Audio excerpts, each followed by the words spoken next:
पवित्र कर, हमें भी पवित्र बना, ताकि तुझे हम देख सके, तुझे हम देख सके प्रभु, तुझे हम सुन सके, तुझे हम जान सके, तुझे हम पहचान सके। ऐसा पवित्र कर दे राजा, ताकि यहोवा, तेरे अद्भुत कार्य को देख सके यहोवा, तुझे हम देख सके, तेरी मर्जी को देख सके, ऐसा पवित्र बना दे प्रभु कि हम तेरी भलाई को देख सके। थैंक यू लॉर्ड, तेरा धन्यवाद। एक जोरदार ताली यीशु मसीह के नाम में। Hallelujah, hallelujah. यीशु मसीह ने अपने चेलों को बोला कि जाओ गांव में और जो बंधा हुआ बांध के जो रखा हुआ है गधा, उसे तुम आजाद करो। हालेलुया। यीशु मसीह आजाद करने के लिए आए। कई बार हमारे जीवन में जानबूझकर या फिर अनजाने में ऐसी चीज आ जाते हैं, ऐसी चीज हम करते हैं जिसकी वजह से शैतान को लीगल अथॉरिटी मिलता है कि उस क्षेत्र पर हमारे आशीषों को बांध ले, हमारे जीवन को बांध ले। क्यों अथॉरिटी आता है लीगल? वो लीगल अथॉरिटी का नाम है पाप। क्योंकि जब भी पाप आया, परमेश्वर और मनुष्य अलग हो गए। पाप ने मनुष्य और परमेश्वर को अलग कर दिया। और आज हम हमारे बहुत सारे चीजों के ऊपर हम प्रार्थना करते हैं, बहुत सारे हालातों के लिए हम प्रार्थना करते हैं, बहुत सारे चीज हम लोग समझते हैं कि अभी भी उत्तर नहीं मिला है। कई बार हम आत्मा में समझते हैं कि मेरे को आत्मा में यहाँ होना चाहिए था, लेकिन मैं अभी भी वहां नहीं हूँ। आत्मा में मेरा सेवा यहाँ होना चाहिए था, मुझे इतना काम करना चाहिए था, विश्वास में इतना मजबूत होना चाहिए था, मैं नहीं हूँ। कई बार हम लोग सोचते हैं कि ये चीज ऐसा होना चाहिए था, ये चीज था, लेकिन नहीं होता है। बहुत बार हम लोग प्रार्थना चंगाई के लिए करते हैं, लेकिन अभी भी शरीर पूरी तरह से चंगा नहीं होता है। यीशु मसीह ने कहा, यीशु मसीह ने क्या कहा? मुझ में बने रहो तो जो भी कुछ मांगोगे, जो भी कुछ, कंडीशन नहीं रखा हुआ है कि एक ही चीज या फिर यही चीज, जो भी कुछ तुम मांगोगे अगर मुझ में बने रहते हो, तो अगर मैं भी तुम में बना हुआ हूं, तो क्या होगा? जो भी हम मांगेंगे वो चीजें हमें मिल जाएंगी। कितने सारे चीज के लिए हम लोग स्ट्रगल कर रहे हैं, परिश्रम कर रहे हैं, मेहनत कर रहे हैं, प्रार्थना कर रहे हैं, परंतु मैं आपसे कहता हूं लीगल अथॉरिटी पाप की वजह से शैतान के पास आ जाता है और उस चीज को भूल जाता है। परंतु यीशु मसीह ने कहा, उस गधे की बच्ची को जाकर छुड़ाकर मेरे पास आओ। प्रभु का इसके लिए प्रयोजन है। आज परमेश्वर आप और मेरा इस्तेमाल करना चाहता है, हमें हर जगह से आजाद करना है। परमेश्वर यीशु मसीह दोष लगाने के लिए नहीं, परंतु आपको मुझे आजाद करने के लिए आया। उसके लिए क्या करना है? हमें अपने पापों की कबूल करना है, मानना है और उस पाप से मुड़ना है। यीशु मसीह ने क्या बोला? मन को फिराओ, मन को फिराओ। बहुत बार क्या होता है, हम फिरते हैं लेकिन मन नहीं फिरता है, हम दूर हैं, बोलते नहीं वो गंदगी है, वो पाप है ये, लेकिन हमारा मन उधर ही अटका होता है। इसलिए यीशु मसीह ने क्या बोला? मन को फिराओ। जब यीशु मसीह ने सुसमाचार शुरू किया, पहला ही शब्द था, स्वर्ग का राज्य निकट है, मन को फिराओ। आज इस उपवास के दिन परमेश्वर चाहते हैं कि हमारे हृदय को फिराए। हमारे कमी हो सकता है, कमजोरी हो सकता है, हम पाप में हो सकते हैं। आपको पता है पाप के समय में भी परमेश्वर बात करता है। जब आदम ने और हवा ने पाप किया, तो भी यहोवा परमेश्वर आया, तो बोला कहाँ है तू, कहाँ है? क्या परमेश्वर को पता नहीं था वो पाप कर रहे हैं? पता था, कहाँ छूटे ये भी पता था, फिर भी परमेश्वर ने उनसे बात किया। क्यों? क्योंकि परमेश्वर हमसे प्यार करता है, हम पर अनुग्रह करता है, हम पर दया करता है। इसलिए अगर आज हम किसी पाप में हैं और शैतान ने ऐसे हमारे आशीषों को रोक के रखा है, उपवास का दिन हमें सरेंडर करने का दिन है। उपवास का दिन हमें यीशु के चरणों में अपने आप को सौंपने का दिन। प्रभु मेरा ये हालात है। जब 5000 की भीड़ में 2 मछली और 3 रोटी था, 5 रोटी था, सॉरी 5000 की भीड़ में, तो असंभव था, नहीं हो सकता है, असंभव है। लेकिन यीशु ने क्या बोला? जो भी तुम्हारे पास है उसको मेरे पास लेकर आओ। जो भी आज हमारा कंडीशन है, जो भी आज हम हालात में है, उसको यीशु के पास लाने की जरूरत है। बस प्रभु, ये मेरा जीवन है, ये मेरी परिस्थिति है, ये मेरी कमजोरी है, मैं अपने आप को समर्पण करता हूँ और आज तू मुझे सामर्थ्य बनाएगा, क्योंकि मेरे मन को मैं तेरी ओर फिराता हूँ। हालेलुया। उपवास हमारे हृदय को परमेश्वर की ओर लाने का समय है। उपवास हमारे मन को खोलने का समय है, तोड़ने का समय है। और बीज जब जाता है, जब तक वो टूटता नहीं है, अपने आप में मरता नहीं है, तब तक वो फल नहीं लाता है। जब हम बोलेंगे नहीं प्रभु मैं पापी हूँ, प्रभु मैंने ये जानबूझकर गलती किया है, प्रभु आज भी मैं इस पाप में फंसा हुआ हूँ, जब आप मानते नहीं है, परमेश्वर हमें क्षमा नहीं करता, क्योंकि अंगीकार करने से क्षमा है। और जब हम मान लेते हैं और उस चीज से मन को फिराते हैं, तो यहोवा हमारा चरवाहा बन जाता है। हालेलुया। प्रभु तो झूठा नहीं हो सकता है। प्रभु ने कहा मैं तुम्हारे घटी को पूरा करूंगा। प्रभु तो झूठा नहीं हो सकता है। अगर किसी चीज की कमी है तो आपको मुझे बदलने की जरूरत है। हम बहुत बार अपने हालात को बदलना चाहते हैं, अपनी परिस्थिति को बदलना चाहते हैं, लेकिन हम अपने आप को बदलना नहीं चाहते। आज इस उपवास के दिन में परमेश्वर चाहते हैं कि हम अपने आप को बदलें। अगर हम अपने आप को बदलेंगे, परिस्थिति बदलेगा। हम अपने आप को बदलेंगे, हमारे परिवार बदलेगा। हम अपने आप को बदलेंगे, हमारे हालात बदल जाएंगे। हम अपने आप को बदलेंगे परमेश्वर के मुताबिक। परमेश्वर ने कहा मुझ पे बने रहो। हम अगर उसके वचन में बने रहेंगे, आज्ञाकारी रहेंगे, अपने आप को बुराई से फिराकर पवित्र परमेश्वर की ओर दौड़ेंगे, परमेश्वर इस 2024 में मैं आपसे कहता हूँ, ऐसा कोई प्रार्थना नहीं होगा जिसे आप कहेंगे मेरे परमेश्वर ने सुना नहीं। हर एक प्रार्थना को परमेश्वर सुनेगा। ओ क्यों? क्योंकि वो जिंदा परमेश्वर है। आप में कोई कहानी के पीछे नहीं है, कोई मूर्त के पीछे नहीं है, वो जिंदा परमेश्वर है। वो सुनता है, वो सुनता है, वो आजाद करने के लिए इस जगत में आया है। हम जैसे गधों को छुड़ाने के लिए इस जगत में आया है। हालेलुया। सिर्फ दूरी है तो हमें मन फिराने की, हमें पश्चाताप करने की दूरी है। उसके अंदर आकर, उसके चरण में आकर अपने आप को सरेंडर करने की जरूरत है। और यीशु ने कहा यूहन्ना 15 में, अगर तुम मुझ में बने रहते हो और मेरी बातें तुम में बना रहता है, तो जो भी तुम मांगोगे वो हो जाएगा। 2024 आशीषों का साल है। 2024 आत्मिक उन्नति का साल है। पहले से वचन आ चुका है, ये उड़ान भरने का साल है। मैं आपसे कहता हूँ, वो हम ईगल के समान ऊंचा उड़ेंगे।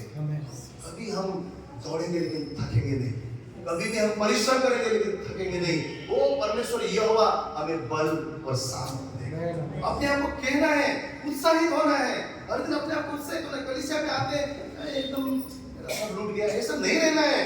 हमें उत्साहित होना है, हमें आशा रखना है परमेश्वर में। हमें आशा नहीं रखें तो परमेश्वर कैसे आशा हमको देगा? हमें आशा रखना है, हर बातों में आशा रखना है। प्रभु अपने आप को चेयर अप करना है, अपने आप को बोलना है मेरे मन। दाऊद बोलता है, तो धन्य के उसके उपकार को न भूलना बोलता है। उसको धन्य के जो भी कुछ में है, हर बातों के लिए उसको धन्यवाद कर अपने आप को उकसाना है। शैतान कान में बोलता रहेगा, नहीं होने वाला, ऐसे रहने वाला, फैमिली ऐसे रहेगा, परिवार ऐसे रहेगा, जो फाइनेंस है ऐसा ही रहेगा, शरीर ऐसा ही रहेगा, बीमारी रहने वाले हो। दुनिया ऐसे है क्या? इतना हॉस्पिटल खुले, ये खुले, महामारियां। या मैं बोलता हूँ, बाइबल यीशु मसीह का वचन क्या कहता है? भूखमरी के समय में भी, अकाल के समय में भी तुम भरपेट खाओगे। ये परमेश्वर को आता है। Hallelujah, hallelujah. महामारी के समय में भी हमारे शरीर संगे हस्त पुष्ट रहेंगे। परमेश्वर का आता है। 2024 आत्मा को ऊंचाई। मैं आपसे कहता हूँ 2024 के एंड तक आप ऐसे कार्य को आपके जीवन में आप देखेंगे ना, आपको घोषणा करना है, घोषणा करना है। प्रभु मैं जानता हूँ 2024 में तुम मेरे लिए आश्चर्य का कार्य करना है, आश्चर्य का कार्य करना है। वो प्रभु जो बातें में मैं गिरता हूँ ना, उस बात में पवित्र जीवन में जीने वाला हूँ। वो परमेश्वर इस 2024 में ना मैं तेरे नजदीकी से चलने वाला हूँ। तू मेरा आधार बनने वाला है, मेरा जीवन का, मेरा परिवार का तू गढ़ बनने वाला है, सामर्थ्य बनने वाला है। वो स्वर्गीय बातें मेरे जीवन में होने वाला है, स्वर्ग का राज्य मेरे परिवार में आने वाला है। घोषित करना है, घोषित करना है। हमको यहाँ से ना बोल बोल के थक जाते हैं, बोल बोल ताली बजाओ, गीत गाओ। आपको करना है। ये कोई हम लोग अलग और आप लोग अलग ऐसा नहीं है। आप और मुझे मिलके परमेश्वर की भक्ति आपको सच्चाई से करना है, अपने हृदय से बोलना है, अपने हृदय से हमेशा कहना है, मैं हारा हुआ नहीं परंतु मैं जयवान से भी बढ़कर, मैं पूछ नहीं मैं सर हूँ, हालेलुया, मैं बुलाया हुआ नहीं पर मैं चुना हुआ। यस मास्टर, बोलना है। इतना अद्भुत सभा हमारा न्यू ईयर का रहा। 31 में हम लोग ने ऐसा वचन, ऐसा परमेश्वर की उपस्थिति, ऐसा घोषणा हमने किया। लेकिन वो घोषणा सिर्फ करने के लिए नहीं है, वो हमको जीवन में देखना है। यस, इस 2024 में देखना है। हालेलुया, स्वयं बोला ये बात जो भी तुम मांगोगे ना पूरा होगा, आमेन, पूरा होगा। वो झूठा नहीं है मेरे भाई बहन, पूरा होगा। सिर्फ आप और मुझे उस परमेश्वर की ओर फिरना है। हालेलुया। और हमारा यहोवा चरवाहा है। आप सोचिए ना, जब हम अविश्वासी थे, जब हम परमेश्वर को जानते भी नहीं थे, ऐसे समय भी उसने हमें मौत से बचाया। मैं रेलवे स्टेशन में था, झूठा खाना खाता था। एक दिन नहीं, 2 दिन नहीं, 3 दिन नहीं, लोगों ने फेंका हुआ खाना खा के पेट भरता था। कोई अपने पहचान के लिए कोई सहारा नहीं, सोचता था जो भी ट्रेन आ रहा है उसमें कूद के अपने आप को मार डालो। पापी था, अहंकारी था, घमंडी था, संसार की बातों में फंसा हुआ था। आपके जीवन को आप देखिए, प्रभु में नहीं थे तो आप क्या थे? हम कुछ भी नहीं थे, परंतु यीशु आके उस समय में भी हमारे जीवन को अगर बदल सकता है, आज तो आप में उसकी बेटा बेटी है। हालेलुया, हालेलुया, आप में उसके संतान है। वो हमें पिता से मांगने की जरूरत है और उसके बातों में बने रहने की जरूरत है। बस उसके भवन में बने रहने की जरूरत। जब बेटे ने पिता से अलग हुआ तो यो कष्ट पाया, दूसरे देश में सुअर के खाना भी खाना पड़ा। लेकिन जब पिता के पास आया तो वहां पर ये मेंशन नहीं किया कि उसने कितना बड़ा गलती किया, लेकिन ये दिखाने की कोशिश किया कि हजारों गलती के बाद भी वो वापस आया। हमें वापस आने की जरूरत है। मेरे भाई मेरी बहन, मैं आपसे कहता हूँ 2024 परमेश्वर ना हमारे जीवन में आत्मिक ऊंचाई को, उड़ान को लेकर आ रहा है। मैं आपसे कहता हूँ आत्मा में हमारा जीवन पहले जैसा नहीं रहेगा, हमारा जीवन अद्भुत होगा। आप और मैं ना पवित्र ठहरेंगे। हर दिन यहोवा के पीछे हम चलेंगे, पवित्र जाने जाएंगे। इसीलिए प्रभु ने आपको मुझे आजाद किया है ताकि हम जाकर फल लेकर आए। हालेलुया। तो आइए इस गीत के द्वारा हम भी परमेश्वर की महिमा करें। प्रभु तूने मेरे सिर पर तेल बनाया, मेरा तूने अभिषेक किया है, मेरा आज दिल भर गया है। प्रभु मैं तुझे धन्यवाद करता हूँ। तू मेरा चरवाहा है, मुझे कोई भी घटी नहीं होगा। प्रभु मुझे केवल तू चाहिए। आइए हम सब मिलकर इस गीत को गाएं। सब जब हाथों को ऊंचा उठाए, सिर पर वो तेल मला है, अभिषेक मुझे किया है, दिल मेरा भर गया है और उमड़ रहा है। विश्वास कीजिए कि आप अभिषेकित हैं। वो परमेश्वर ने आपका अभिषेक किया हुआ है। वो माँ के गर्भ में रचने से पहले उस खुदा ने आप पर चित्त लगाया हुआ है। वो आप ऐसे वैसे नहीं, परंतु जिंदा परमेश्वर के बच्चे हैं। वो उसे कहे प्रभु तूने मुझे अभिषेकित किया है। वो अपने हाथों को ऊंचा उठाकर वो परमेश्वर के उस वचन को घोषित करे कि मेरे परमेश्वर ने मुझे अभिषेकित किया है।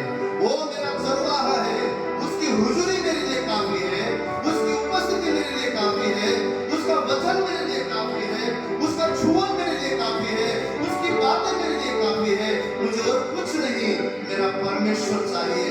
वो अपने आप को वो उस परमेश्वर के सामने लेकर आके कहे, घोष करे मैं अभिषेकित हूं। सिर पर वो तेल मला है, अभिषेक मुझे किया है, दिल मेरा भर गया है और उमड़ रहा है। यहोवा चरवाहा है, कोई घटी मुझे नहीं है। हर चराइयों में मुझे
वो सिर पर वो तेल माला है,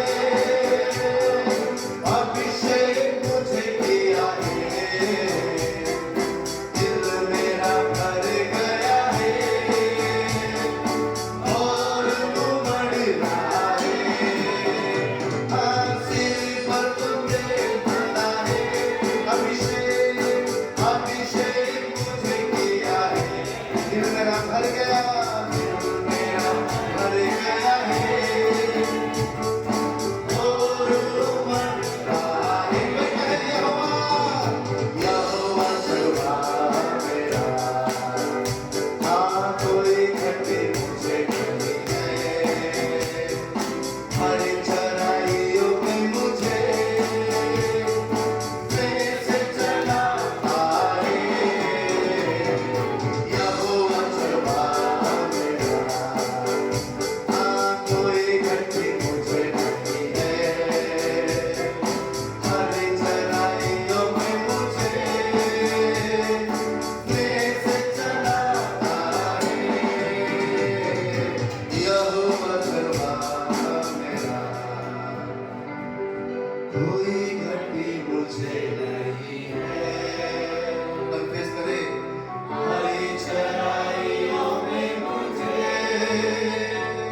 मुझे ले जाओ यीशु के चरणों में, पवित्र आत्मा। हम पवित्र आत्मा से विनती करें, जहाँ यीशु है वहाँ महाआनंद है। जहाँ यीशु है वहाँ बद्रू है, रुक नहीं सकता। जहाँ यीशु है वहाँ शैतान रुक नहीं सकता। वो जहाँ यीशु है वहाँ सामर्थ्य है। जहाँ यीशु है वहाँ अभिषेक है। जहाँ यीशु है वहाँ भरपूरी है। जहाँ यीशु है वहाँ जीवन है, सत्य है। पवित्र आत्मा मुझे नम्र कर, पवित्र आत्मा मुझे दीन कर, ताकि मैं यीशु के चरणों में उस खुदा के सामने अपने आप को समर्पण कर सकूं। वो पवित्र आत्मा से विनती करे कि हमें नम्र और दीन बनाए, ताकि हम यीशु के चरणों में उसकी वाणी को सुन सके, ताकि उसके वचन को सुन सके, उसे समझ सके और अपने आप को बदल सके। यीशु आया है हमें आजाद करने, पाप से, शैतान से, नरक से हमें वो आजाद करने आया है। सारे बंधनों को तोड़ने के लिए यीशु आया है। आइए उसके चरण में, उसके चरण में आए। पवित्र आत्मा, पवित्र आत्मा, मुझे ले जाओ यीशु के चरणों में, पवित्र आत्मा। केवल आपका समय है, आप अपनी आवाज ऊंचा करके गाएं। पवित्र आत्मा, हालेलुया, हालेलुया। पवित्र आत्मा, यीशु राजा, ले जा यीशु के चरणों में, पवित्र आत्मा। उसे कहे सिर्फ तेरे लिए, सिर्फ तेरे लिए, यीशु तेरे लिए, सिर्फ तेरे लिए, राजा तेरे लिए, सिर्फ तेरे लिए, यीशु तेरे लिए मैं हाथ उठाता हूँ। घुटने टिकाकर, सर झुकाकर, हाथ उठाता तेरे लिए।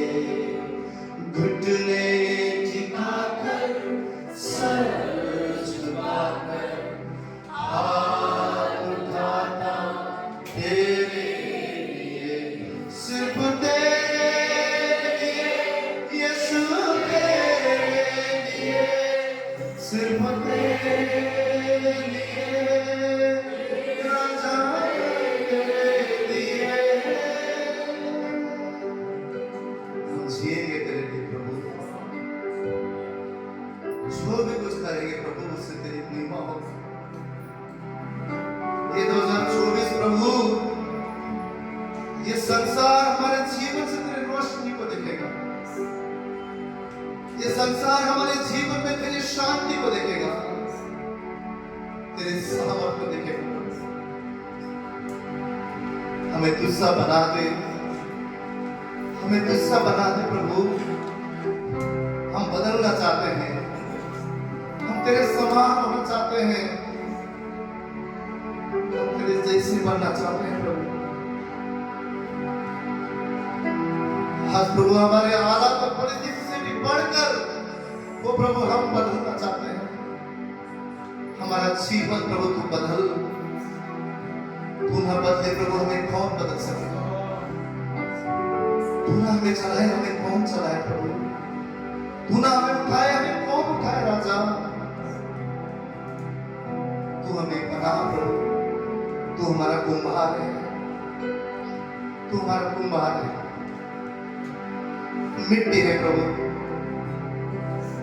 हमें नया आकार दे, हमें ऐसा बर्तन बना जिसमें तेरी मसाल हो, हमें ऐसा बर्तन बना जिसमें तेरा अभिषेक हो, ऐसा बर्तन बना जिसमें तेरा प्रेम हो, ऐसा बर्तन बना जिसमें तेरा नम्रता हो प्रभु। हमें तोड़ प्रभु, हमें मोड़,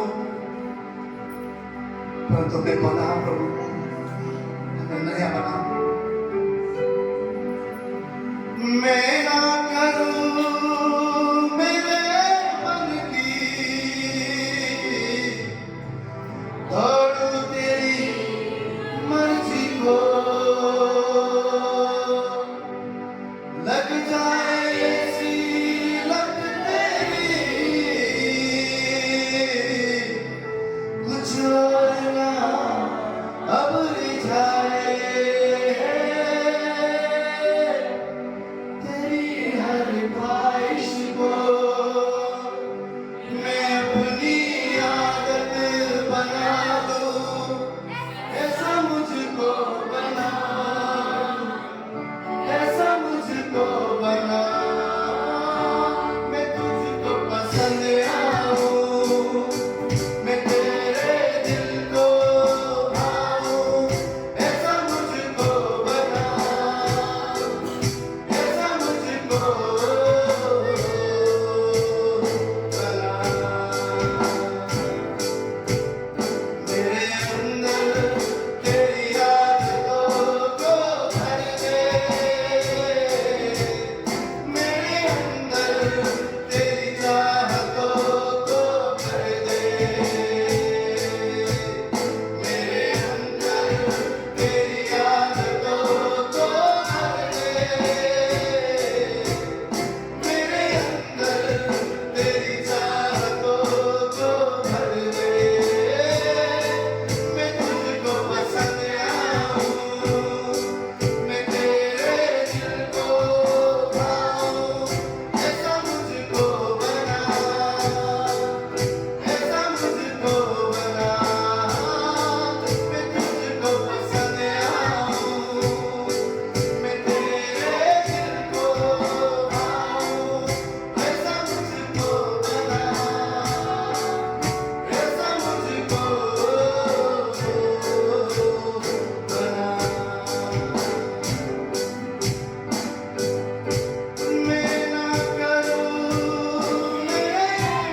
अपनी आदत बना लो, ऐसा मुझको बना, ऐसा मुझको बना, तेरी हर ख्वाहिश को मैं अपनी आदत बना लूं, ऐसा मुझको बना, ऐसा मुझको बना।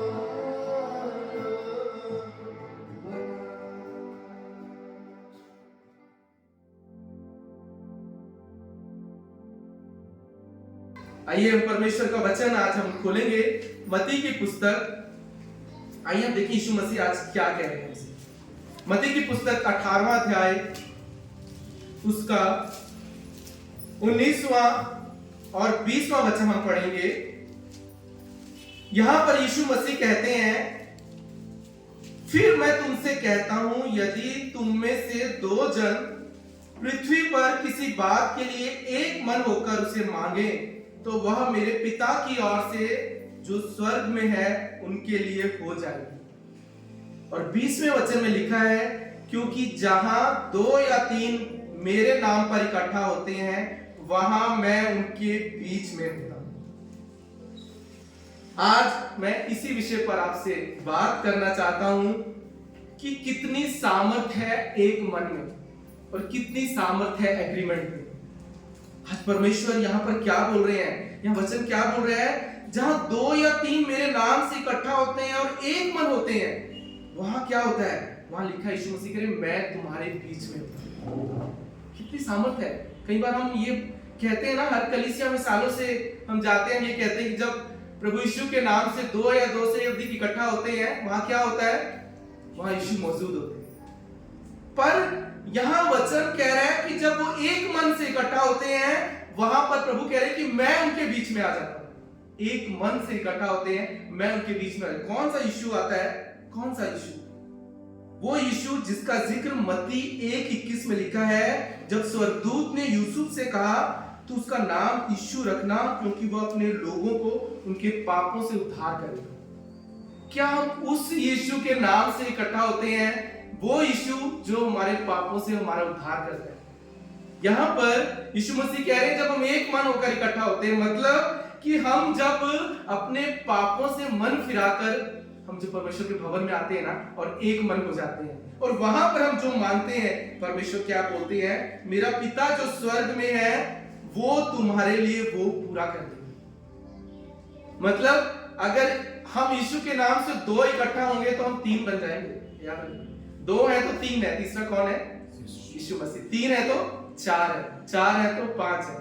परमेश्वर यहाँ ये बात बोल रहे हैं कि 2 एक मन से, वो मन से उस यीशु से, वो यीशु जिसने हमारे जीवन में हमें पापों से हमें छुड़ाया है। जब उन पापों से हम मन फिराकर एक मन होते हैं, अगर वही पापी जीवन लेकर हम परमेश्वर के भवन में आते हैं, उन्हें मन नहीं फिराया है और हम एक मन नहीं हुए हैं, मैं आपसे कहता हूं कई सालों हम इकट्ठा होते रहेगा, हमारे जीवन में हम जो मांगेंगे वो पूरा नहीं होगा। क्योंकि यहाँ परमेश्वर का वचन बोल रहा है कि मैं उनके बीच में मौजूद होऊंगा जब वह एक मन हो जाएंगे। मैं विश्वास करता हूँ आज प्रभु की उपस्थिति इस स्तुति और आत्मा महान रीति से आज इस भवन में है। और अगर हम में से सब चाहते हैं हम प्रभु को छू लें, वो स्त्री क्या बोलती थी, मैं एक बार यीशु को छू लूंगी तो मैं चंगी हो जाऊंगी। अच्छा, हम यीशु को अपनी आंखों से नहीं देख सकते, पर अगर हम विश्वास करेंगे ना कि आज यीशु मुझे छू लेगा, आज उसकी उपस्थिति मुझे छू लेगी, आप आंखों से नहीं पर विश्वास करोगे ना, तो आज यहाँ से आपका पूरा जीवन बदल जाएगा। वो स्त्री तो चंगी हुई थी, पर परमेश्वर आपके मन, आत्मा, शरीर सब कुछ बदल देगा। आज मैं चाहता हूं कि हम जब इस भवन में आज आए हैं, प्रभु महान उपस्थिति को हमने स्तुति आराधना में देखा है, आज इस वचन में जो परमेश्वर ने बोला है कि एक मन, आज हम समझ पाए एक मन क्या होता है, ताकि 2024 अपने जीवन में हम सदा की बरकत और आशीष को देखें। क्योंकि प्रभु कहते हैं जब एक मन हो जाओगे वहां पर सदा की आशीष है, और ये बहुत जरूरी है। बाइबल में क्यों 2 लिखा है, 2 लोग एक मन हो जाए, क्योंकि आज इस संसार में 2 लोगों का एक मन होना भी आसान नहीं है। आज 2 लोग एक मन नहीं हो सकते। और इसका अगर एग्जाम्पल अगर हम लें तो सबसे बड़ा एग्जाम्पल हमारा घर है। अगर हस्बैंड वाइफ का हम लें, एक पति पत्नी का भी आज के समय में एक मन होना बहुत मुश्किल है। और एक पति पत्नी जिनकी शादी हुई है, जिनको परमेश्वर ने जोड़ा है वो एक मन नहीं रह सकते, तो आप सोचिए आप कैसे एक मसीह भाई के साथ एक मन रहेंगे? कितना मुश्किल है। बड़ा आसानी से हम कहते हैं कि दो एक मन हो, यीशु हमारे बीच में होगा, पर आप सोचिए कितना चैलेंजिंग है जिस संसार में हम रह रहे हैं यहाँ पर एक मन होना। क्योंकि हमारे सामने सबसे बड़ा एग्जाम्पल हम अपने घर को देख सकते हैं। जहां हमारी शादियां होती हैं हम उनके साथ एक मन नहीं हो सकते, क्योंकि जब तक हम एक नहीं होंगे आत्मा में, एक नहीं होंगे मन में। आज इस बात को आज हम समझेंगे, क्योंकि अगर हम एक मन नहीं है, मैं आपसे कहता हूं कि रीजन क्या है? पाप आपके ऊपर प्रभुता है। क्योंकि रोमियो की पुस्तक में उसके 6 अध्याय के 14वें वचन में पौलुस कहता है, अगर तुम अनुग्रह के अधीन हो तो पाप तुम पर राज नहीं करेगा। अगर हम अनुग्रह के अधीन आएंगे, मतलब अगर हम एक मन कर इकट्ठा होते हैं, अगर हमने अपने पुराने जीवन से मन फिराया है और हम उसके अधीन आ गए हैं, तो पाप हम पर प्रभुता नहीं करेगा। अगर हम पाप प्रभुता कर रहे हैं तो हम एक मन हो ही नहीं सकते, और एक मन नहीं हो सकते तो फिर परमेश्वर हमारे बीच में नहीं रहेगा। फिर क्या होगा? हम किसी दूसरे यीशु के पीछे चल रहे हैं, हमें ऐसी फसावट में चल रहे हैं, हमें लगेगा हम यीशु के पीछे चल रहे हैं, पर हमारा जीवन ही नहीं बदल रहा है, क्योंकि हम उस यीशु के पीछे नहीं चल रहे जिसने हमें अपने हमारे पापों से छुड़ाया। हम उस यीशु को जान ही नहीं पाए, और उसके लिए सबसे क्या कारण है? क्योंकि हम एक मन ही नहीं होते। यीशु मसीह क्या बोलते हैं? यूहन्ना 14:12 में यीशु मसीह अपने चेलों से बोलते हैं, मैं तुमसे सच सच कहता हूं कि जो मुझ पर विश्वास करता है वो क्या बोलते हैं? वो काम करेगा जो मैं करता हूं, उनसे बढ़कर काम करेगा। ये यीशु मसीह क्या बोल रहे हैं अपने चेलों को? वो बोल रहे हैं जो मैंने काम किए हैं उनसे बढ़कर तुम काम करोगे। सब जानते हैं इस वचन को, पर अगर आप सोचो इस धरती पर जब यीशु मसीह थे, यीशु मसीह जब इस धरती पर थे अपने चेलों के साथ, क्या चेलों ने यीशु से बढ़कर काम किए? क्या नहीं किए ना? चेले नहीं कर पाए। क्यों नहीं कर पाए? यीशु मसीह के साथ रहते हुए भी 12 चेले वो काम नहीं कर पाए। कई बार यीशु मसीह को भी उन पर गुस्सा आता था, कहते हैं कि तुम कहां है तुम्हारा विश्वास? पर क्या कारण था कि यीशु मसीह के चेले वो काम नहीं कर पाए धरती पर जब यीशु मसीह थे? क्यों? और यीशु मसीह यहां क्या बोल रहे हैं कि मेरे जाने के बाद तुम मुझसे बढ़कर काम करोगे। क्यों यीशु मसीह अपने 12 चेलों को भी जो उनके साथ थे एक मन नहीं कर पाए? यीशु मसीह के 12 चेले उनके साथ थे, यीशु मसीह के रहते हुए भी उनके साथ एक मन नहीं थे आपस में। 12 चेले आपस में एक मन नहीं थे। आखिरी दिन जब प्रभु मेज हुआ ना, आखिरी दिन जब यीशु मसीह क्रूसिफिक्शन से पहले, तो बाइबल कहती है वहां बड़ा विवाद हुआ। और विवाद क्या हुआ कि कौन बड़ा है? यीशु मसीह क्रूस पर जाने वाले हैं, 12 चेले यीशु के साथ रहे, पर आखिरी दिन भी वहां पर ये बात का विवाद हो रहा है कि हम में कौन बड़ा है। मतलब यीशु मसीह के रहते हुए यीशु मसीह उन चेलों को एक नहीं कर पाए। और यीशु मसीह कहते हैं मेरे जाने के बाद क्या होगा? तुम मुझसे बढ़कर काम करोगे। कैसे करोगे? क्योंकि वो पवित्र आत्मा मैं तुम्हें भेजूंगा, और वो पवित्र आत्मा ही तुम्हें एक करेगा। हमारे जीवन में कोई हमें एक नहीं कर सकता है, सिर्फ पवित्र आत्मा के सिवाय। यीशु मसीह बोलते हैं मैं वो तुम्हें भेजूंगा, और क्या होगा? वो तुम्हें तुम्हारे पापों से क्या करेगा? निरुत्तर करेगा। वो तुम्हें दीन और नम्र करेगा। यीशु मसीह के चेले यीशु के साथ रहते हुए, यीशु मसीह क्यों दीन और नम्र थे? क्योंकि यीशु मसीह पवित्र आत्मा से भरे हुए थे, इसलिए अपने पिता के साथ वो एक थे। पर यीशु मसीह के चेले पवित्र आत्मा से भरे हुए नहीं थे, इसलिए वो दीन और नम्र नहीं थे। यहां तक कि एक जगह लिखा है कि एक स्त्री है, वो यीशु मसीह के पास आती है और वो कहती है कि प्रभु, कि ये मेरे जो 2 बच्चे हैं, जब तू स्वर्ग में जाए तो ये मेरे बच्चों को दाएं और बाएं बैठाना। वो स्त्री को भी चिंता थी कि मेरे बच्चे प्रभु के दाएं और बाएं बैठे। और वहां पर लिखा है चेले ने जब ये सुना तो उनको और गुस्सा आ गया, बोला कि ये तो अभी आई है, हम तो इतने साल से हैं, हमें बैठना है दाएं और बाएं। यही लड़ाई हो रही थी, कौन आगे बैठेगा। हर एक लीडर बनना चाहता था, हर एक को लीडर बनना है। यीशु मसीह के साथ रहते हुए भी चेले लड़ रहे हैं कि हमें लीडर बनना है। तो पर जब पवित्र आत्मा आता है ना, वो हमें नम्र बनाता है, वो हमें तोड़ता है, तब हम नम्र बनते हैं और हम जान पाते हैं कि लीडर एक है, वो हमारा यीशु है, वो ही हमारा राजा है। इसलिए यीशु मसीह कहते हैं जब वो आएगा ना और वो तुम्हें एक मन करेगा, तब तुम वो काम करोगे जो मैं धरती पर नहीं कर सका, क्योंकि मैं तुम्हें एक मन नहीं कर सका। यीशु मसीह नहीं कर सके, इसलिए उनके चेले इस धरती पर चमत्कार वो नहीं कर सके उनके रहते हुए। क्या यीशु मसीह नहीं कर सकते थे? वो कर सकते थे, पर वो कहते हैं मैं अपना आत्मा भेजूंगा, क्योंकि उस समय तक पवित्र आत्मा नहीं आया था। यीशु मसीह के साथ था, वो भरे हुए थे, पर उनके चेले नहीं भरे हुए थे। आज परमेश्वर कह रहा है 2024 अगर आप चाहते हो आपके जीवन में बरकत, आशीष और वो सदा की, तो आपको एक काम करना है, 2024 में पवित्र आत्मा से भरना है। आपको कुछ करने की जरूरत नहीं है। हर दिन प्रभु से कहे, प्रभु अपनी रूह से भर, ताकि मैं तेरे साथ एक मन हो सकूं, अपने परिवार के साथ एक मन हो सकूं। और जहां बाइबल कह रही है जहां एक मन है वहां कौन होगा हमारे बीच में? वहां यीशु मसीह। इसलिए ये जो हम ऐसे कहते हैं ना कि यीशु मसीह के नाम से हम इकट्ठा होते हैं और यीशु हमारे बीच में मौजूद है, मैं आपसे कहता हूं 10 की कलीसिया हो या 10,000 की कलीसिया हो, अगर एक मन नहीं है ना, तो वहां यीशु मसीह नहीं है, वहां कुछ काम नहीं होगा, वो सब बिखर जाएगा। मैं आपसे कहता हूं सब बिखर जाएगा, 10,000 भी बिखर जाएगा और 10 लोग भी बिखर जाएंगे। क्योंकि हम लोग क्या है ना, मालूम है, ईंटें होती है ना, ईंट देखी है आपने? ईंट जो है, अगर एक ग्राउंड में ईंट रख दो, सारी बहुत सारी ईंटें, 10 रखो, 10,000 रखो, वो ईंटें क्या इमारत बन जाएंगी? नहीं बनेंगी ना। वो 10 ईंटें और 10,000 भी इकट्ठी हो, एक दिन कोई ना कोई उसको चुरा के ले जाएगा, उठा के ले जाएगा। कभी भी जिसको चाहिए, चलो मेरे पीछे चलो, उसके पीछे जाएंगे। पर वो ईंटें जब एक के ऊपर एक रखी जाएगी, जब उनपे एक रद्दा रखा जाएगा और जब वो एक हो जाएंगी ना, तब वो परमेश्वर की इमारत बनती है और यीशु वहां पर हमारे बीच में रहते हैं। ये आज है। आज हम कहीं पर भीड़ के पीछे हम देखते हैं बहुत बड़ी कलीसिया, मैं कहता हूं 1,000 की हो, 100 की हो और 10 की हो, अगर यीशु बीच में नहीं है ना, वो कलीसिया नहीं बनी रहेगी, एक दिन वो टूट जाएगी, क्योंकि वो गलत ट्रैक पे जा रहे हैं। क्योंकि एक मन नहीं है। और एक मन होने का सबसे बड़ा एग्जाम्पल क्या है कि क्या हमारे मन में अपने मसीह भाई के प्रति है, बाहर से नहीं। बाहर से हम कितने खूबसूरत बने, ये सब कुछ खूबसूरत हो, पर हमारे साथ जो हमारा भाई बैठा है उसके प्रति हमारे मन में क्या है? क्या उसके प्रति प्रेम है? किस नजर से हम एक दूसरे को देखते हैं? यीशु मसीह सिर्फ यही देखते हैं। वो कहते हैं मैं बाहर नहीं देखता हूं, मैं तुम्हारे अंदर को देखता हूं, मैं तुम्हारे अंदर को भी बदल देगा। अगर बाहर से सब कुछ अच्छा होता तो बाइबल में ना फरीसियों के बारे में लिखा है, उनको पूरी समझ थी बाइबल की, सब कुछ जानते थे, पूरा ज्ञान था, पूरे धर्मी थे, सब कुछ मालूम था। पर यीशु मसीह क्या कहते हैं? तुम नरक में जाओ। उनको बोलते यीशु मसीह तुम नरक में जाओ। यहाँ पर परमेश्वर क्या बोल, क्यों? क्योंकि हमारा परमेश्वर ना हमारे मनों को जांचने वाला परमेश्वर है। और वो क्या बोल रहा है कि हमें एक मन रहना। कौन हमें एक मन करेगा?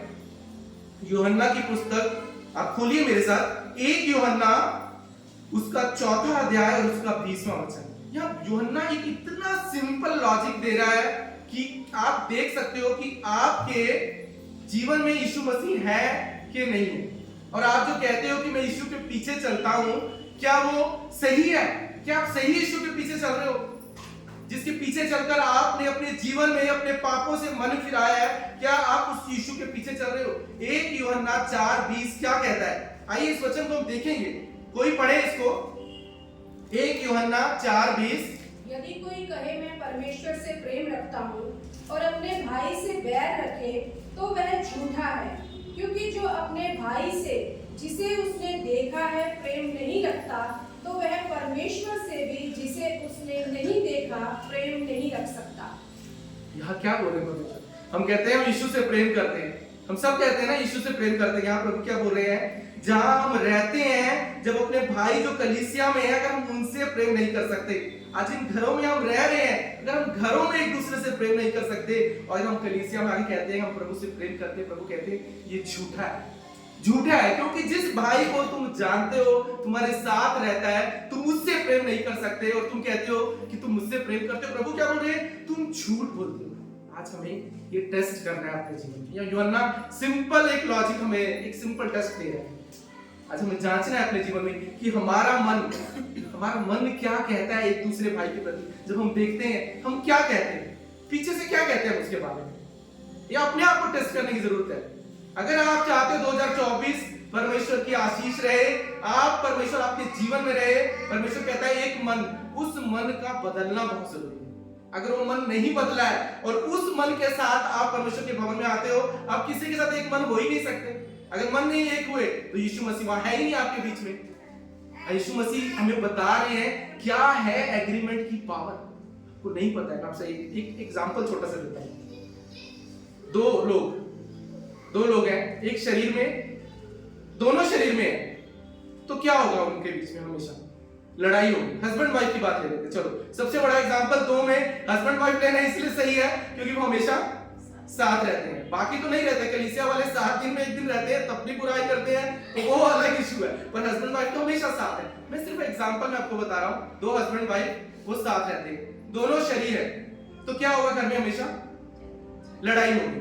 और एक आत्मा में और एक शरीर में है तो क्या होगा, शरीर वाला बोलेगा, आत्मा वाला चुप रहेगा, तो क्या होगा, घर में लड़ाई नहीं होगी, सिर्फ शांति रहेगी, बाकी कुछ नहीं है, शांति है। क्योंकि एक आत्मा वाला क्या है, चुप है, तो लड़ाई तो होगी नहीं, शरीर वाला कितना बोले आत्मा वाला नहीं बोलेगा, तो लड़ाई नहीं होगी। पर अगर दोनों आत्मा में है ना तो वहां फेलोशिप होगी, फेलोशिप होगी, संगति होगी, तो कौन होगा, यीशु जी होगा। और तब हम एक मन होकर जो मांगेंगे, क्यों वो परमेश्वर के लिए, क्यों यीशु मसीह बोलते हैं पिता स्वर्ग में पूरा कर देगा, क्योंकि यहां जब संगति हो रही है ना, उस संगति में यीशु मसीह मौजूद है और वो सामर्थ, वो बैकअप कर रहे हैं कि जो मांग रहे हैं ये सही है, इसलिए पिता स्वर्ग में पूरा कर देगा। ये एग्रीमेंट काम करता है। और आज मैं आपसे यही रिक्वेस्ट करता हूं कि 2024 अपने जीवन में ना आप ये ठान लो कि मुझे अब एक मन रहना है। और इस एक मन हमें कौन कर सकता है, सिर्फ पवित्र आत्मा कर सकता है, क्योंकि वो 12 चेले भी एक मन नहीं हुए यीशु के साथ रहते हुए। उनको ये चिंता थी कि मैं आगे, मेरा बच्चा आगे, सबको लीडर बनना था, सबको आगे बढ़ना था। पर जब पवित्र आत्मा आया, पवित्र आत्मा आया तो क्या किया उनके जीवन में, जो यीशु मसीह नहीं कर सके, साथ में उनको एक नहीं रख सके। पर बाइबल कहती है जब पवित्र आत्मा आया, प्रेरितों की पुस्तक हम खोलेंगे, उसका पहला अध्याय और उसका 15वां वचन, वहां लिखा है, वहां पर वो 12 चेले की टीम 120 बन चुकी थी, 120 हो चुके थे। और लिखा है जब पवित्र आत्मा वहां पर आया, पवित्र आत्मा की वहां पर सामर्थ आई, वो लोग पवित्र आत्मा से भर गए। तो वहां लिखा है कि वो लोग वहां कहने लगे पतरस से कि हम क्या करें। वो कहते हैं, पतरस उनको मन फिराओ, तुम्हें हर एक अपने पापों की क्षमा के लिए यीशु मसीह के नाम से बपतिस्मा लो, तो तुम पवित्र आत्मा का दान पाओगे। और प्रेरितों 1:41-42 में लिखा है, जिन्होंने उस वचन को ग्रहण किया उन्होंने बपतिस्मा लिया और उसी दिन 3000 मनुष्यों के लगभग उनमें मिल गए। और वो प्रेरितों से शिक्षा पाने, संगति रखने, रोटी तोड़ने और प्रार्थना करने में लोलीन रहे। ये पवित्र आत्मा करता है। प्रेरितों 2 का 40 हाँ प्रेरितों 2 का 41 और 42 में हम देखेंगे वहां क्या बोल रहे हैं। वो क्या बोल रहे हैं कि वो जब पवित्र आत्मा आया तो क्या काम हुआ, वहां पर वो शिक्षा पाने, संगति रखने, रोटी तोड़ने और प्रार्थना करने में लोलीन रहे। ये 4 चीजें पवित्र आत्मा करता है।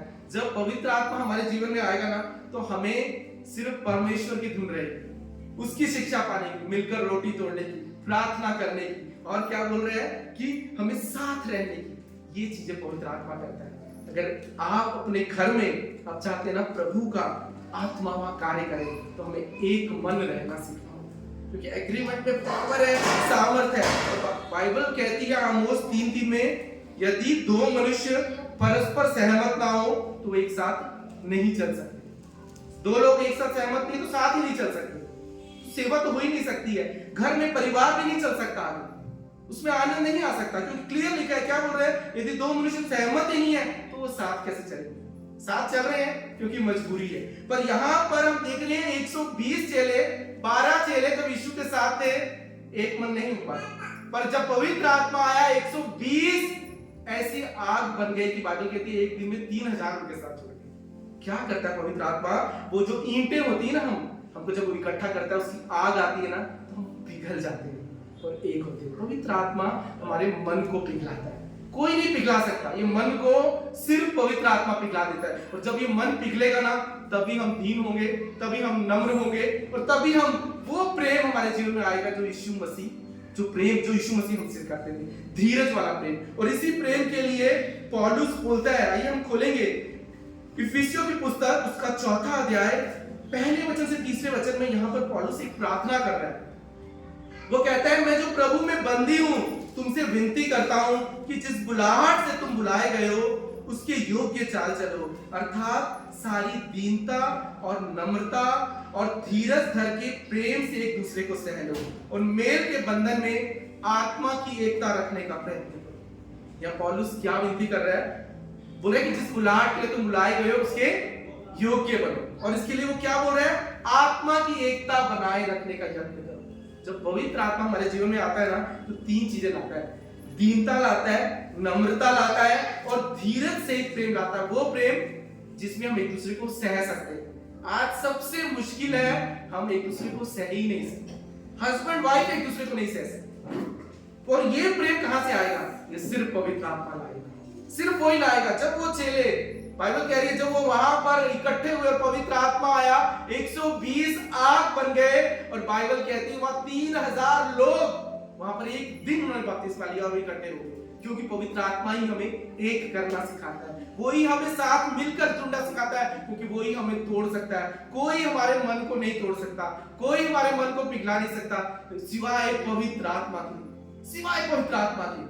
वो हमारे मनों को तोड़ता है और हम नम्र और दीन होते हैं। यीशु मसीह पवित्र आत्मा से भरे हुए थे, इसलिए दीन और नम्र थे। उनके चेले वो दीन और नम्र नहीं थे, उनके अंदर यीशु का गुण नहीं आया यीशु के साथ रहते हुए भी। क्यों? क्योंकि वो अंदर से नहीं टूटा था, उनका मन नहीं बदला था। वो यीशु के पास सारी चीजों को देख रहे थे, यीशु जैसा बनना चाहते थे, पर वो नम्र नहीं थे। हर कोई लीडर बनना चाहता था, हर कोई चाहता था कि मैं यीशु के करीब हूं, मैं इसके साथ रहूं। वो भीड़ को भी कभी कभी बोलते थे, अरे तुम इसके पास मत आओ, यीशु के चारों तरफ तो हम रहेंगे। भीड़ को आने से भी रोकते थे। बाइबल में लिखा है वो जो लहू बहने वाली स्त्री है, भीड़ को फाड़ कर आगे बढ़ी, क्योंकि वो नहीं आने देते थे। अरे भीड़ प्रभु पे गिर रही है, वो सोचते थे प्रभु के हम ही करीब है। पर वही चेले जब पवित्र आत्मा उतरा तो क्या हुआ? एक मन। ये एक मन में एग्रीमेंट है। और जानते हैं एक मन में क्या आशीष है? अगर आप अपने जीवन में सदा की आशीष देखना चाहते हो तो भजन संहिता मेरे साथ खोलिए आप। 133 1 से लेकर 3 ही इसमें वचन है और हम पढ़ेंगे और हम जानेंगे कि 2 मसीह जन अगर आत्मा में एक रहते हैं तो क्या उनके जीवन में होता है। और इस वचन को हम अपने जीवन में इसको अगर हम समझ जाएंगे, मैं आपसे कहता हूं आपका जीवन में आप सदा की आशीष को देखेंगे। क्या कहता है ये वचन? कोई पढ़ेगा भजन संहिता 130 1 से 3 ऊंची आवाज में। देखो यह क्या ही भली और मनोहर बात है कि भाई लोग आपस में मिले रहे। यह तो उस उत्तम तेल के समान है जो हारून के सिर पर डाला गया था और उसकी दाढ़ी पर बहकर उसके वस्त्र की छोर तक पहुंच गया। यह हेर्मोन की उस ओस के समान है जो सिय्योन के पहाड़ों पर गिरती है। यहोवा ने तो वही सदा के जीवन की आशीष ठहराई है। क्या लिखा है? क्या ही मनोहर बात है कि भाई लोग आपस में मिलकर रहें। वह तो उस उत्तम तेल के समान है जो हारून के सिर पर डाला गया था और उसकी दाढ़ी पर बहकर उसके वस्त्र की छोर तक पहुंच गया। और ये हेर्मोन की उस ओस के समान है जो सिय्योन के पहाड़ों पर गिरती है और यहोवा ने वहां सदा के जीवन की आशीष ठहराई है। ये एक मन करता है। एक मन जब आप होंगे तब क्या होगा? परमेश्वर कह रहा है मैं हेर्मोन की ओस के समान तुम्हारे जीवन में अपना अभिषेक होंगे। ये एक मन हमारे जीवन में करता है। आज क्यों हम देखते हैं किसी कलीसिया में एक मन लोग नहीं हो पाते? कारण है वो सही यीशु के पीछे नहीं चल रहे। हर कोई बाहर से कलीसिया को बढ़ा रहा है, पर सबसे बड़ी बात है कलीसिया में हम सबका एक मन होना। मैं आपसे कह रहा हूं 10,000 की भीड़ हो और 100 की भीड़ हो, 12 चेले थे या 120, जो 12 नहीं कर सके, जब पवित्र आत्मा आया 120 ने वहां पर अद्भुत काम किया। क्यों फसावट शैतान डालता है? रीजन क्या है? आइए हम खोलेंगे परमेश्वर का वचन 2 थिस्सलुनियों उसका 2रा अध्याय,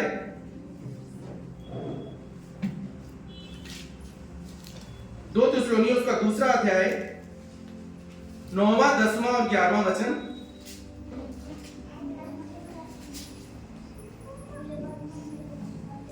उस अधर्मी का आना शैतान के कार्य के अनुसार सब प्रकार की झूठी सामर्थ और चिन्ह और अद्भुत काम के साथ और नाश होने वालों के लिए अधर्म के सब प्रकार के धोखे के साथ होगा, क्योंकि उन्होंने सत्य से प्रेम नहीं किया जिससे उनका उद्धार होता। और आगे लिखा है इस कारण परमेश्वर उनमें एक भटका देने वाली सामर्थ को भेजेगा कि वो झूठ की प्रतीति करें। बहुत ही डराने वाला ये वचन है। यहां पर लिखा है क्या लिखा है कि जब हम सत्य से प्रेम नहीं करते उस यीशु से जिसने हमारा उद्धार किया है, और तब परमेश्वर क्या बोल रहे हैं, परमेश्वर उनमें एक भटका देने वाली सामर्थ को भेजेगा कि वो झूठ की प्रतीति करें, सत्य की प्रतीति नहीं करते, उस यीशु से प्रेम नहीं करते जिस यीशु ने हमारा उद्धार किया है, उस यीशु से प्रेम नहीं करते। फरीसी सदूकी बाइबल में हम देखते हैं, वहां पर यीशु जब उनको देखते हैं सब कुछ उनका चोगा अच्छा था, सब कुछ अच्छा था, वचन की पूरी समझ थी, पर अंदर अंदर क्या था, अंदर उनको ये था कि हम धर्मी हैं, ये ऐसा है वो ऐसा है, हर एक को वो तुच्छ समझते थे। पर यीशु मसीह आए, बाइबल कहती है उन्होंने अपने आप को तुच्छ किया, अपने आप को छोटा किया। यहाँ पर प्रभु कह रहे हैं अगर तुमने उस सत्य से प्रेम नहीं किया है तो इस कारण परमेश्वर उनमें भटका देने वाली सामर्थ को भेजेगा कि तुम झूठ की प्रतीति करो। आज बहुत से लोग यीशु के पीछे चल रहे हैं, पर एक झूठ के साथ, झूठ के साथ यीशु के पीछे चल रहे हैं, कलीसियाओं में चल रहे हैं पीछे, पर झूठ के साथ। पर कौन भेज रहा है? अक्सर हम देखते हैं कि शैतान हमारे जीवन में क्या करता है, धोखा लेकर आता है ना, शैतान हमारी फसावट लेकर आता है, और कभी कभी हमारे शरीर की अभिलाषाएं लाती हैं, पैसा हमारे जीवन में फसावट लाता है। पर यहाँ पर लगा है कि परमेश्वर खुद एक भटका देने वाली वहां पर एक आत्मा को भेजेगी कि वो तुम फसावट में फंस जाओ। कारण क्या है? क्योंकि तुमने सत्य से प्रेम नहीं किया। उस यीशु के पीछे चलते हुए तुम यीशु को जान ही नहीं पाए, उसकी आत्मा के द्वारा तुमने कभी अपने जीवन में निर्णय नहीं लिया, अपनी मर्जी करते रहे। वो फरीसी क्या करते थे? अपने तरीके से लोगों को देखते थे, उनको जज करते थे। यहाँ पर हम देखते हैं, यहाँ पर लिखा है कि वो लोग एक फसावट में, और वो फसावट जो सच प्रतीत होती है। 500 का नोट देखा है ना? अभी नहीं है, क्या है? 500 का है। अगर मैं आपको एक 500 का नकली नोट दूं तो आप नकली नोट जो बच्चे देखते हैं वो तो फटाफट आप समझ जाओगे ये नकली है। पर मैं अगर 500 का नोट रूबरू असली जैसा आपको दूं तो अब आप जान पाओगे ये नकली है असली। हम बैंक वालों को भी धोखा हो जाता है, हम नहीं समझ पाते। तो वो जो झूठ है ना वो तो आपको समझ आ जाएगा, पर जो झूठ सच बनाकर आपके सामने पेश किया गया है वो आपको समझ नहीं आएगा, आप उसमें फंस जाओगे उसके अंदर, क्योंकि वो पूरा सच नजर आएगा। क्योंकि जो झूठ है वो तो पकड़ा जाएगा ना, पर जो झूठ सच है उसका क्या, आप सच की प्रतीति करोगे। परमेश्वर कह रहा है ऐसी फसावट में मेरे लोग चलते हैं, ऐसी फसावट में, क्योंकि मेरे सत्य से प्रेम नहीं करते। मैंने क्या बोला है? प्रभु क्या बोलते हैं? विश्व अपने आप को, अपने मन को साफ करो, अपने मन को फिरा। यीशु मसीह ने सिर्फ एक संदेश दिया जब आए, उन्होंने क्या बोला? स्वर्ग का राज्य निकट है। यही यूहन्ना ने बोला, यही यीशु मसीह ने बोला, मन को फिराओ। हमारा परमेश्वर हमारे मनों को बदलने आया। अगर हमने मनों को नहीं बदला है तो हमने सत्य से प्रेम नहीं किया। मैं आपसे कहता हूं तब आप कुछ भी धरती पे मानो, कितना आप बोलो कि ये मेरे जीवन में पूरा होगा, क्यों पूरा नहीं होता? क्योंकि हमने मन को नहीं फिराया, हम परमेश्वर के साथ एक मन नहीं हुए। आज मैं आपसे कहता हूं 2024 में ना प्रार्थना करिए, पति पत्नी एक मन रहे, आपके बच्चे आपके साथ एक मन रहे, आपकी कलीसिया में आपके मसीह भाइयों के साथ आप एक मन रहो। परमेश्वर कह रहे हैं मैं वहां पर सदा की आशीष लहराऊंगा। आज परमेश्वर कह रहे हैं एक मन रहना सीखो, जो धरती पर मांगोगे स्वर्ग में परमेश्वर तुम्हारे लिए कर देगा। 2024 आइए हम अपने घर में हर दिन प्रार्थना करें। और कौन हमें बदलेगा? कोई हमें एक मन नहीं कर सकता, मैं आपसे कहता हूं, सिवाय पवित्र आत्मा, क्योंकि वो ही हमारे इस मन को पिघला सकता है। ये पत्थर जैसा मन है, वचन नहीं आता पसंद हमें। मैंने बहुत बार सालों से कलीसिया में देखा है, जब आराधना होती है तो सिर्फ आनंद के लिए आराधना करते हैं, और जब वचन होता है वो सो जाते हैं, या अपने बच्चों के साथ या बाहर, या उनको कोई मतलब नहीं है। क्योंकि उनको वचन नहीं चाहिए, क्योंकि वचन मन को बदल देगा। वचन जाएगा तो पवित्र आत्मा काम करेगा। अगर 20 साल हो जाए, मैं आपसे कहता हूं 30 साल हो जाए हमारे जीवन में, 40 साल आप बोलो मैं प्रभु के पीछे हूं, आपका जीवन नहीं बदलेगा अगर आपने मन नहीं फिराया, आपने इस वचन को अंदर नहीं आने दिया है। कोई नहीं काम कर सकता, और पवित्र आत्मा भी काम नहीं करता जब तक इस वचन को हम ग्रहण नहीं करते। पवित्र आत्मा वही काम करता है, इस वचन को हम ग्रहण करते हैं। जो वचन अंदर जाता है और पवित्र आत्मा वहां काम करता है, वो मन टूटता है, वो मन दीन होता है, वो नम्र होता है, और वही अपने मसीह भाई से प्रेम कर सकता है, और कोई नहीं कर सकता। तभी पति और पत्नी एक हो जाएंगे। कितनी अद्भुत बात है ना, पति पत्नी दोनों आत्मा में हो तो क्या लिखा है? फेलोशिप होगी और संगति होगी तो परमेश्वर होगी। एक आत्मा में, एक शरीर में है, वहां शांति रहेगी, क्योंकि आत्मा वाला शांति पर वहां संघर्ष है, वहां जीवन नहीं बदलेगा, क्योंकि संघर्ष सारी जिंदगी रहेगा। एक को चुप रहना है और एक बोलेगा, पर दोनों आत्मा में है, वहां सदा की आशीष है। आइए इस 2024 के लिए हम प्रार्थना करें, हम पति पत्नी एक हो सके, कलीसिया में एक हो सके। गुट 20 का हो या 20,000 का हो, अगर एक नहीं है, एक दिन सब बिखर जाए। आज क्यों परिवार टूट रहे हैं? क्यों सबसे ज्यादा शैतान तो हमारे जो पति पत्नी के रिश्तों को तोड़ रहा है? क्योंकि उसने शुरुआत से वही किया है। आदम और हव्वा से उसने यही किया है। जब आदम और हव्वा परमेश्वर से अलग हुए तो सिर्फ परमेश्वर से अलग नहीं हुए, वो एक दूसरे से भी अलग हो गए। कई बार लगता है एक दूसरे से कैसे अलग हुए? नहीं, वो आत्मा में एक दूसरे से अलग हो गए, एक मन नहीं रहे। और वही गुण उनके बच्चों में आया और एक भाई ने दूसरे भाई का क्या किया? खून किया। ये वहां से आज तक जारी है और ये सिर्फ वही बदल सकता है, पवित्र आत्मा। और जब हम नम्र होते हैं, इस वचन को ग्रहण करते हैं, हम दीन होते हैं, तभी हम एक मन हो सकते हैं। और जहां एक मन है वहां सदा की आशीष है। 2024 में प्रभु से विनती करता हूं उस पौलुस के समान कि हम एक मन रहने की हम यत्न करें, ताकि सदा की आशीष परमेश्वर हमारे जीवन में ठहरे। आइए प्रभु को इन वचनों के लिए हम जोरदार तालियों का अर्पण देंगे। तो मैं चाहता हूं कि भाई जॉन आगे आए और इस विषय के लिए, इस कलीसिया के लिए प्रार्थना करें। हम सब के लिए प्रार्थना करें कि हम 2024 में परमेश्वर के साथ एक मन रहें, परमेश्वर के साथ, और अपने हृदयों को तोड़े, रूह पाक को काम करने दें अपने जीवन में, पवित्र आत्मा को काम करने दें। उपवास प्रार्थना मैं चाहता हूं हमारे जीवन को बदलने वाली हो। अपने हृदय को आज खो दीजिए, आप खोलेंगे। मैं आपसे कहता हूं 2024 में आप अपने जीवन में एक नई खुशी देखेंगे, एक नया आनंद देखेंगे जो स्वर्ग से होगा। स्वर्ग की बातें आपके घरों में होंगी।